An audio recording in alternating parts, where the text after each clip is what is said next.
everybody. Hi, everybody. Hi, Charlemagne. Peace, Wendy. And Wendy's niece, Alex, is on as well. Alex, you're going to be talking too, right? Hey, Alex. That's my niece, Alex. That's my niece, Alex. And Charlemagne and I, by the way, have known each other for like 20 years and running. Yes, that is very true. Wow. Listen, Wendy, let's get right to it. I'm going to tell everybody what's going on. Wendy Williams is currently trapped in a conservatorship. If you don't know what a conservatorship is, it's when someone is in charge of making decisions on your behalf, but usually because the conservatee is not able to make decisions for themselves. Wendy can make her own decisions. She is not cognitively impaired. She is not incapacitated. She is being taken advantage of. Right. Wendy, tell us what's going on. Well, first of all, to start with, my niece Alex knows a lot as well, but I am not cognitively impaired, you know what I'm saying? No, but I feel like I am in prison. You understand what I'm saying? I feel like I'm in New York City, right? And by the way, my apartment has been sold, thank God, a while ago. But I'm in this place where the people are in their 90s and their 80s. And their 70s, and even when people are 60 like me, hey, I'm sexy and gorgeous. I am 60. Look, please, July 18th, 1964, honey. But look, these people, I don't care if they're 50 and 60. They have, there's something wrong with these people here on this floor. You understand what I'm saying? Yes. And I'm not saying something bad. I'm just saying that I am with these people. I am clearly not, look, I have breakfast, lunch, and dinner right here on the bed, all right? I watch TV, I listen to radio, I look at the window, I talk on the phone. And by the way, Alex, talk about this phone, please. Alex, you've been right here where I am, so you know exactly what you're talking about. You flew from Miami to New York, and you were right here with me. Go ahead. Yeah, and what she's saying is exactly what's happened. She's there in New York, in this place, essentially like what some would call a luxury prison, right? This is her room. That's literally her apartment. But the thing about this apartment, and you know this, not Wendy, because you're there, it's small. She has a bed, a chair, a TV, a bathroom, and she's looking out one window. The buildings across the street. That's her life. Excuse me, and excuse me, through my money, I had this person buy the TV, the kind of TV I like, a large TV. You understand what I'm saying? Through this person, because all of my stuff is in storage. You understand what I'm saying? Everything's in storage. And by the way, that was to sell my apartment. But anyway. Is the person your guardian? Is that who you're referring to, your guardian? Yes. Well, Sabrina Morrissey is her name. And right now, A&E Network, A&E Network and Lifetime were sued by Sabrina. She claims they exploited you in a vulnerable state. They exploited your condition, and I'm putting condition in air quotes. You signed to do that documentary without your consent, but A&E and Lifetime countersued and said that Sabrina realized the documentary would question the quality of her own guardianship. It actually says in the lawsuit, it appears that Morrissey is misusing her position as a guardian of Williams to silence criticism of her controversial and failed administration of the guardianship. They even used the words guardianship abuse. What do you think of that? Well, first of all, me and the person that you were just talking about, this guardian person, we watched that 4-part thing on TV together. She was the one who wanted to do that. Do you understand what I'm saying? So I'm watching and writing things down, and she's watching and writing things down, and I saw her. I saw all of that, by the way. And what do I think about being abused? Listen, look, this system is broken. That this system that I'm in, this system, it has falsified a lot. You know what I'm saying?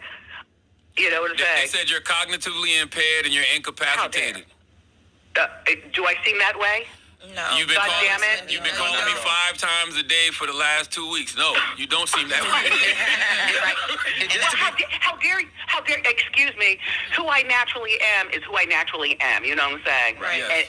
And my niece knows all about that crap. I mean, I'm sorry. I apologize. To be clear, you can't leave. Like, they won't allow you to leave or have visitors, family members or not. So you can't even leave and take a walk if you wanted to, or take a trip or visit family members. They give you a difficult time for that, and family members can't visit you? Excuse me, where I am, okay, you have to get keys to unlock the door to press the elevator to go downstairs. First of all. Second of all, these people here, everybody is like nursemaids, so to speak. You know what I'm saying? They come in and they give your pills. You know what I'm saying? And then they leave. And I'm Which like, I told you not to take. okay. I told you don't take them pills. Excuse me. I've had 2 pills all of my life. Alex, you know what I'm talking about. Yep. You know what I'm saying? I know exactly what you're talking about. Excuse me, there are 7 pills. I have no idea what is this pill doing. What is it going to be? Listen, I haven't been to a pill person in a matter of long time. You know what I'm saying? And to the point where, excuse me, doctor, can you tell me what this pill is for? Excuse me, doctor, what pill do you understand what I'm saying? Right. Yes. Look, for the last 3 years, I have been caught up in the system. This has been 3 years I'm caught up in this system. Alex, go talk. Talk, Alex. Talk. No, I mean, for 3 years, this is the reality. This has been our lives. So, but specifically her life. She can call us. We can't call her. That's been the reality since 2023. Wow. Alex, that room that she's sitting in, she's there every day, all hours of the day, every week, every month. She's not getting proper sunlight. I went to New York in October to visit her, and the level of security and the level of questions that there were in terms of who am I, why am I here, what's the purpose. Alex, we sent Lauren LaRosa, who works here on the Breakfast Club. You know, I connected her with Wendy a couple of days ago. Lauren went up there yesterday. And tell them what happened, Lauren. Yeah, I was going to ask you, Alex, was it like this for you? When I got there, the people at the front were very aware that Wendy was there. They had me sign in. Her name was in the system. They had to call Sabrina to even see if I could go up there, even though Wendy was on the phone with me when I arrived, and she let them know, hey, this is my guest. I want to see her. I'll even come down. Please have someone bring me down. Because as she said, she can't get in the elevator nor leave her room without them unlocking things for her. Wow. They were aware of that, and everything was fine. And I was waiting. They called Sabrina a couple times, and she didn't answer the phone when they called. And then all of a sudden, things just like flipped. These like men came out, and they're like, who are you, and what are you here for? I told them who I was. I told them I was there to see Wendy. They said, we don't have anyone here by that name.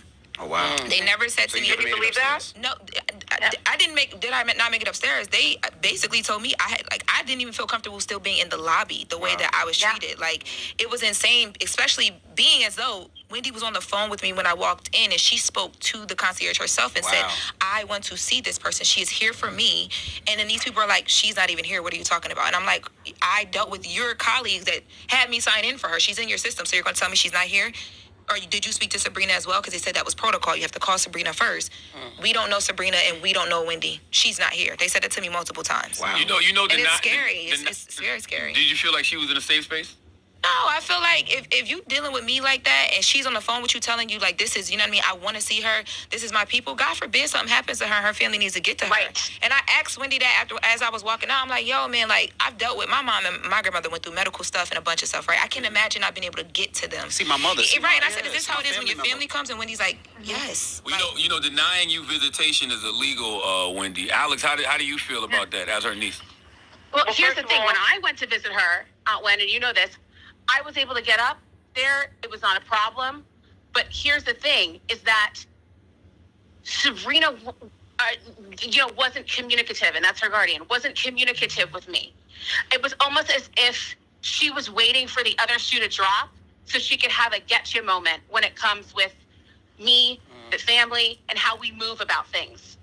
I mean, for someone that was, is so up in arms in terms of she can't be seen, there was no security for her. There was no, layout in terms of a plan, how this is supposed to work. I mean, thank God, you know what I mean? I knew pretty what to do, and the trip was fine. But this trip, unfortunately, came off the heels of in July with my aunt's birthday, where I was supposed to go up there and spend her birthday with her, and all of a sudden, there was a lockdown on that. And not only was there a lockdown on that in terms of me visiting, but with you, Aunt Wendy, with being able to do what you want to do for your birthday. Go ahead. Yeah, no, for the last 3 years, I've spent look, this is what is called emotional abuse. You know what I'm saying? I would call it guardianship abuse as well. And, you talked about it a little bit. When you saw the documentary, what did you think when you saw the documentary? Because that's what got everybody, at least the general public, concerned. What did you think of that? Do you know what? What I thought about that was that's something that, well, first of all, I don't want to watch that again until I get to Miami, until I get, my life. Look, I don't care about watching that. You know what I care about? I care about if I don't want to talk about that. Just behind the scenes, I get it. But I do want to ask Alex, you as well. So Wendy can't. I do want to say Wendy can't say a lot legally. Yes. Correct. Yeah. So don't think that when you hear her, don't think she's jumping around. She don't know what she's talking about. She can't say a lot legally. And I was going to ask, who's putting out like the rumors? Like, because a couple of months ago we heard, well, Wendy's having this problem and she's incapacitated. Like, They said she's cognitively impaired because of alcohol. She's incapacitated. She's suffering from dementia. obviously it's not true. So do we know who's sending out those rumors to the press and to the blogs and all that? Do we know? Do we have any ideas? I mean, allegedly, from what we're able to see, all of this comes from the Guardian. Yep. In terms of, hey, she's incapacitated, all that. That's allegedly all the Guardian. I'm only just saying allegedly, just obviously to protect all sides, but Of course. yeah. Because obviously it's not true. And the sad thing about it gives her the ability to keep doing this because we all feel like, oh, if that's the case, then yeah. But listening to Wendy speak and seeing Wendy a couple of weeks ago at her son's graduation, you understand that that's not the truth. Listen. As much as I want my phone, she can't let me have my phone. You know what I'm saying? Like I can call you, but you can't call me. You understand what I'm saying? Yes. I don't even know what kind of phone this is that I have. All I'm saying is that when I call you, you listen. If you don't call me back, you can't call me back. You understand what I'm saying? Absolutely. I can't sit on the phone, and look at things. You know what I'm saying? And scroll through things. I can't do that. I do not have a laptop. You understand? I don't have an iPad. My life is my goddamn life. You understand?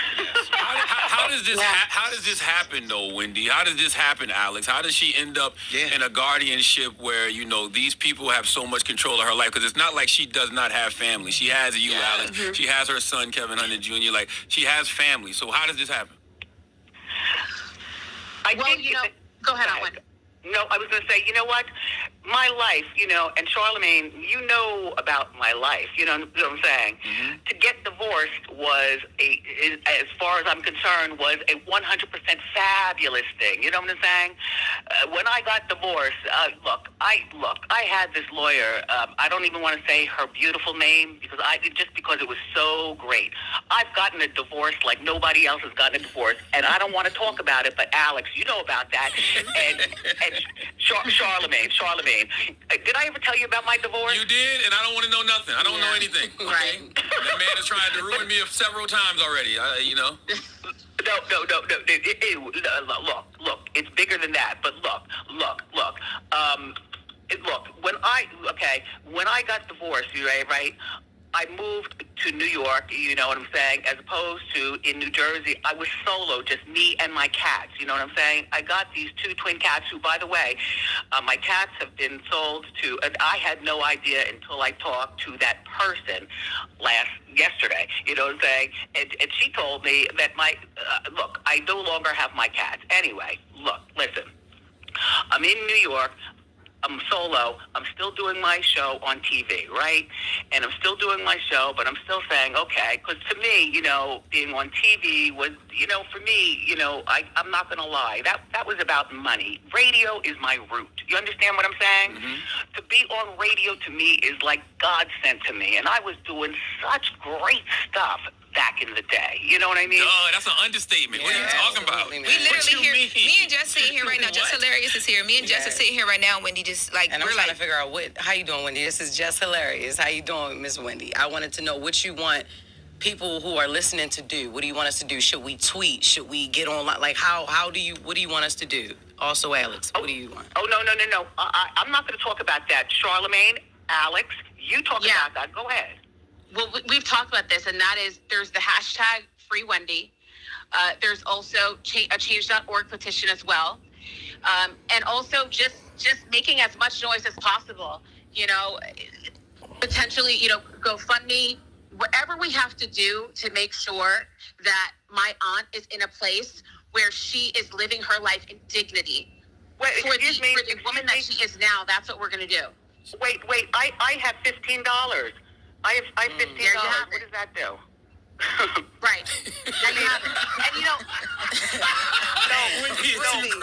So my money is in prison. That's right. That's right. and you know, and I just want to underscore what you were saying, Charlene, as well, and that is, this is still a legal situation. So yes, there are things that my aunt just can't talk about. Yeah. There are things that we as a family can't talk about. That's right. You know, but I think that the thing that we can talk about is the fact that my aunt sounds great. Yes. I've seen her in a very limited capacity, but I've seen her. We're talking to her. This does not match an incapacitated person. Not at all. And she, like, that's why we say she's in like a luxury prison. Yes. Because she is being held and she is being punished. You know what I mean? For whatever reason that other people are coming up with as to why it is she has to be kept in this position. We're not asking, you know, for a whole lot. And I'm going to speak for myself. I'm not asking for a whole lot. All I'm saying is just treat the woman with dignity. Absolutely. And give her the